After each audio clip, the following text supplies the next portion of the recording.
Keluaran pasalnya yang ke-22. Apabila seseorang mencuri seekor lembu atau seekor domba dan membantainya atau menjualnya, maka ia harus membayar gantinya, yakni 5 ekor lembu ganti lembu itu, dan 4 ekor domba ganti domba itu. Jika seorang pencuri kedapatan waktu membongkar, dan ia dipukul orang sehingga mati, maka si pemukul tidak berhutang darah. Tetapi jika pembunuhan itu terjadi setelah matahari terbit, maka ia berhutang darah. Pencuri itu harus membayar ganti kerugian sepenuhnya. Jika ia orang yang tak punya, ia harus dijual ganti apa yang dicurinya itu. Jika yang dicurinya itu masih terdapat padanya dalam keadaan hidup, baik lembu, keledai atau domba, maka ia harus membayar ganti kerugian 2 kali lipat. Apabila seseorang menggembalakan ternaknya di ladangnya, atau di kebun anggurnya dan ternak itu dibiarkannya berjalan lepas, sehingga makan habis ladang orang lain, maka ia harus memberikan hasil yang terbaik dari ladangnya sendiri atau hasil yang terbaik dari kebun anggurnya sebagai ganti kerugian. Apabila ada api dinyalakan, dan api itu menjilat semak duri, tetapi tumpukan gandum atau gandum yang belum dituai atau seluruh ladang itu ikut juga dimakan api, maka orang yang menyebabkan kebakaran itu harus membayar ganti kerugian sepenuhnya. Apabila seseorang menitipkan kepada temannya uang atau barang, dan itu dicuri dari rumah orang itu, maka jika pencuri itu terdapat, ia harus membayar ganti kerugian 2 kali lipat. Jika pencuri itu tidak terdapat, maka tuan rumah harus pergi menghadap Allah untuk bersumpah bahwa ia tidak mengulurkan tangannya mengambil harta kepunyaan temannya.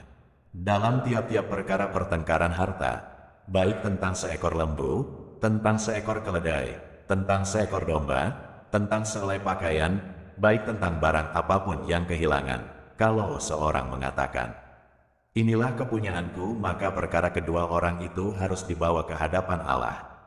Siapa yang dipersalahkan oleh Allah, haruslah membayar kepada temannya ganti kerugian 2 kali lipat. Apabila seseorang menitipkan kepada temannya seekor keledai, atau lembu atau seekor domba atau binatang apapun, dan binatang itu mati, atau patah kakinya atau dihalau orang dengan kekerasan, dengan tidak ada orang yang melihatnya, maka sumpah di hadapan Tuhan harus menentukan di antara kedua orang itu, apakah ia tidak mengulurkan tangannya mengambil harta kepunyaan temannya, dan pemilik harus menerima sumpah itu, dan yang lain itu tidak usah membayar ganti kerugian. Tetapi jika binatang itu benar-benar dicuri orang daripadanya, maka ia harus membayar ganti kerugian kepada pemilik. Jika binatang itu benar-benar diterkam oleh binatang buas, maka ia harus membawanya sebagai bukti. Tidak usah ia membayar ganti binatang yang diterkam itu. Apabila seseorang meminjam seekor binatang dari temannya, dan binatang itu patah kakinya atau mati, ketika pemiliknya tidak ada di situ, maka ia harus membayar ganti kerugian sepenuhnya. Tetapi jika pemiliknya ada di situ, maka tidak usahlah ia membayar ganti kerugian. Jika binatang itu disewa, maka kerugian itu telah termasuk dalam sewa. Apabila seseorang membujuk seorang anak perawan yang belum bertunangan dan tidur dengan dia, maka haruslah ia mengambilnya menjadi istrinya dengan membayar mas kawin. Jika ayah perempuan itu sungguh-sungguh menolak memberikannya kepadanya, maka ia harus juga membayar perak itu sepenuhnya, sebanyak mas kawin anak perawan. Seorang ahli sihir perempuan janganlah engkau biarkan hidup. Siapapun yang tidur dengan seekor binatang, pastilah ia dihukum mati. Siapa yang mempersembahkan korban kepada Allah kecuali kepada Tuhan sendiri, haruslah ia ditumpas. Janganlah kau tindas, atau kau tekan seorang orang asing, sebab kamu pun dahulu adalah orang asing di tanah Mesir. Seseorang janda atau anak yatim janganlah kamu tindas. Jika engkau memang menindas mereka ini, tentulah aku akan mendengarkan seruan mereka, jika mereka berseru-seru kepadaku dengan nyaring. Maka murkaku akan bangkit dan aku akan membunuh kamu dengan pedang, sehingga istri-istrimu menjadi janda, dan anak-anakmu menjadi yatim.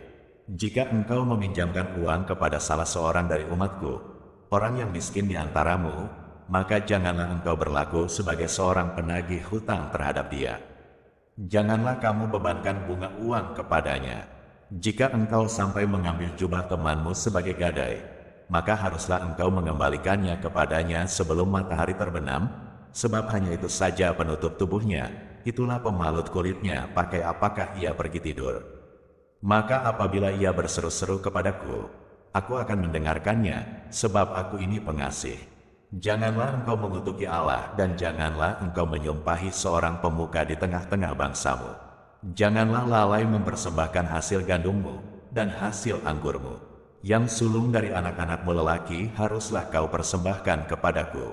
Demikian juga harus kau perbuat dengan lembu sapimu dan dengan kambing dombamu.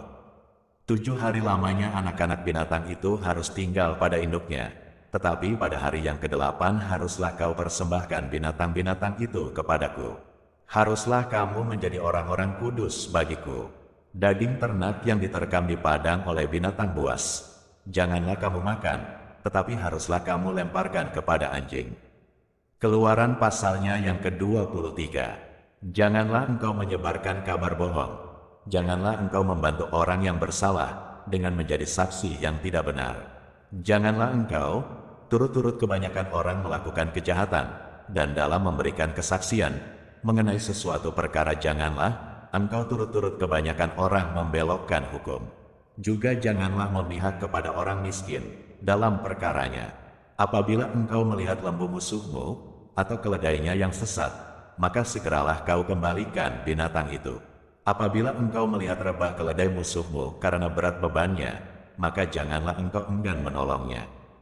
Haruslah engkau rela menolong dia dengan membongkar muatan keledainya. Janganlah engkau memperkosa hak orang miskin di antaramu dalam perkaranya. Haruslah kau jauhkan dirimu dari perkara dusta. Orang yang tidak bersalah dan orang yang benar tidak boleh kau bunuh, sebab aku tidak akan membenarkan orang yang bersalah. Suap janganlah kau terima, sebab suap membuat buta mata orang-orang yang melihat dan memutarbalikkan perkara orang-orang yang benar.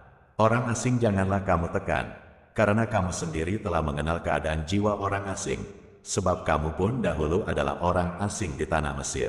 6 tahunlah lamanya engkau menabur di tanahmu dan mengumpulkan hasilnya, tetapi pada tahun ke-7 haruslah engkau membiarkannya dan meninggalkannya begitu saja, supaya orang miskin di antara bangsamu dapat makan, dan apa yang ditinggalkan mereka haruslah dibiarkan dimakan binatang hutan.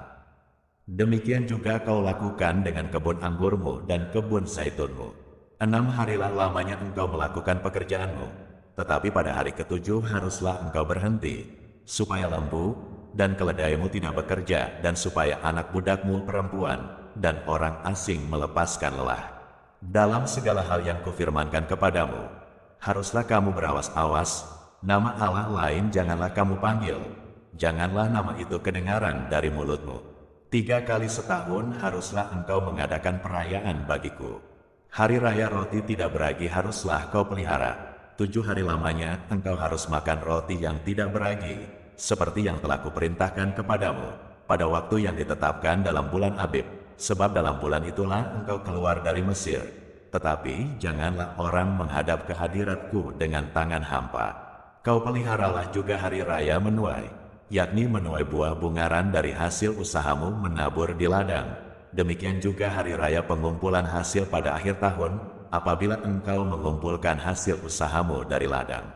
3 kali setahun, semua orangmu yang laki-laki harus menghadap ke hadirat Tuhanmu Tuhan.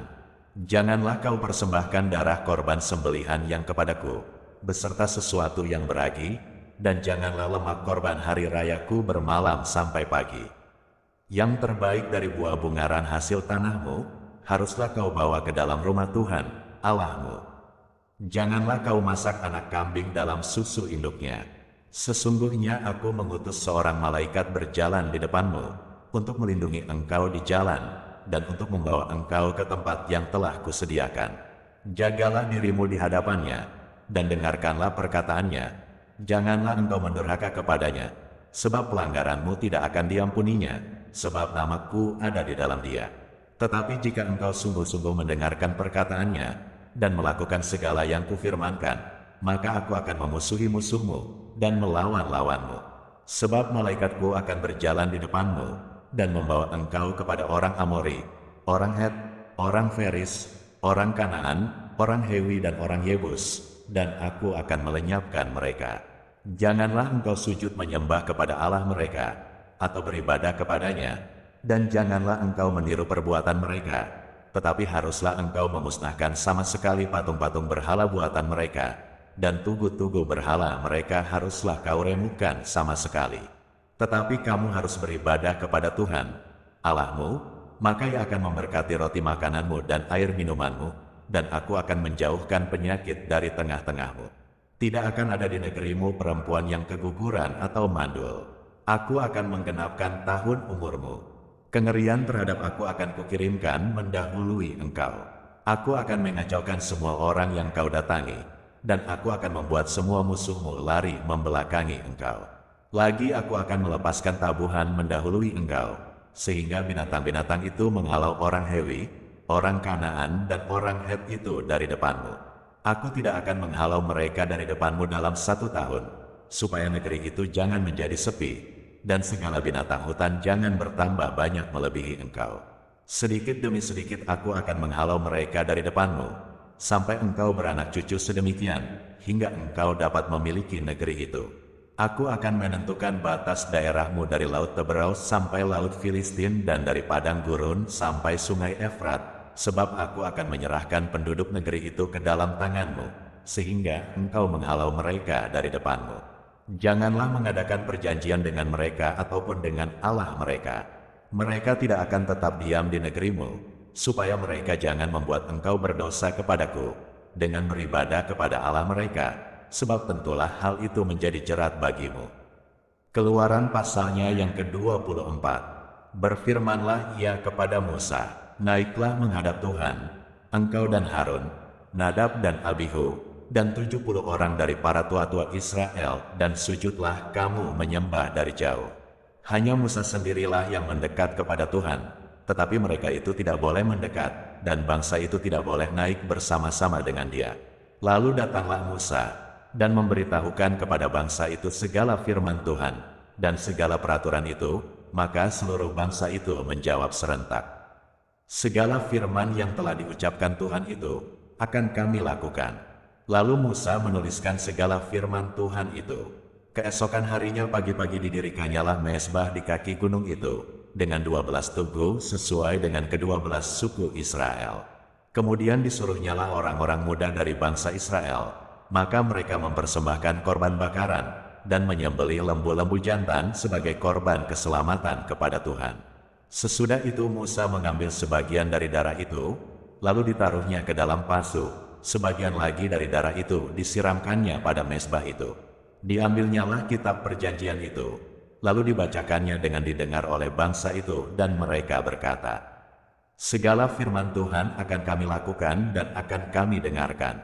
Kemudian Musa mengambil darah itu, dan menyiramkannya pada bangsa itu, serta berkata, inilah darah perjanjian yang diadakan Tuhan dengan kamu, berdasarkan segala firman ini. Dan naiklah Musa dengan Harun, Nadab dan Abihu, dan 70 orang dari para tua-tua Israel. Lalu mereka melihat Allah Israel, kakinya berjejak pada sesuatu yang buatannya seperti lantai dari batu nilam, dan yang terangnya seperti langit yang cerah. Tetapi kepada pemuka-pemuka orang Israel itu, tidaklah diulurkannya tangannya, mereka memandang Allah, lalu makan dan minum. Tuhan berfirman kepada Musa, naiklah menghadap aku ke atas gunung, dan tinggallah di sana, maka aku akan memberikan kepadamu lauh batu, yakni hukum dan perintah, yang telah kutuliskan untuk diajarkan kepada mereka. Lalu bangunlah Musa dengan Yosua, abdinya, maka naiklah Musa ke atas gunung Allah itu. Tetapi kepada para tua-tua itu ia berkata, tinggallah di sini menunggu kami, sampai kami kembali lagi kepadamu. Bukankah Harun dan Hur ada bersama-sama dengan kamu? Siapa yang ada perkaranya datanglah kepada mereka. Maka Musa mendaki gunung, dan awan itu menutupinya. Kemuliaan Tuhan diam di atas gunung Sinai, dan awan itu menutupinya 6 hari lamanya. Pada hari ke-7, dipanggil nyalah Musa dari tengah-tengah awan itu. Tampaknya kemuliaan Tuhan, sebagai api yang menghanguskan di puncak gunung itu pada pemandangan orang Israel. Masuklah Musa ke tengah-tengah awan itu dengan mendaki gunung itu. Lalu tinggallah ia di atas gunung itu 40 hari dan 40 malam lamanya.